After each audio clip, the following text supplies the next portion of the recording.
Hello, in this 2-minute think piece, I'm hopefully going to give you the opportunity to reflect on your own practice about the time limits that you set students off on when you give them some kind of independent tasks in your classroom. Now, in our life, unfortunately, we say the words 2 minutes so many times. So the title of this talk here is 2 minutes is too long.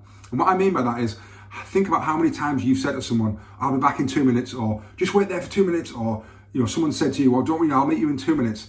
We're never, ever 2 minutes. 2 minutes is like some kind of a mythical kind of time that actually never, ever is 2 minutes. 2 minutes really means anything from about 30 seconds to potentially about 10 minutes. So our students know this because they hear this in their language. They say it, their parents say it to them.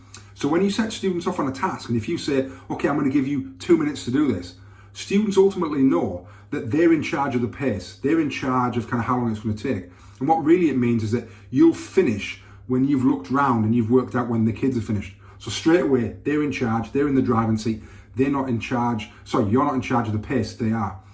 So you need to then kind of change that up and actually say, all right, I'm going to give you 3 minutes, or I'm going to give you only 4 minutes to do this. Now straight away, those times, 3 and 4, almost sound less than 2 minutes because you've kind of, it's not a term you normally hear. So use your voice, project it, be enthusiastic, set them off like a starter of a race. Right, okay, right kids, we're gonna have 3 minutes, that's all we've got, right? Everyone ready? Ready, go, and set them off. Then you watch how much kind of oomph and pace and urgency there is. Whereas normally, okay, I'm gonna give you 2 minutes to do this. Kids are just like, right, okay, whatever.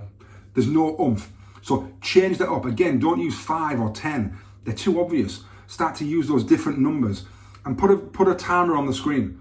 And don't just time it on your watch and think, well, I'm timing it. The kids need to see it. They need to see the end coming. They need to be able to kind of hurry up towards the end and see that end ticking down. So really think about it. Stay away from 2 minutes. We hear it too often. You'll probably hear it later on today at some point when someone says it to you. Use those kind of odd times and hopefully make a difference. Like always, if you've liked it, if it's been useful for you, share with other people and get talking about it.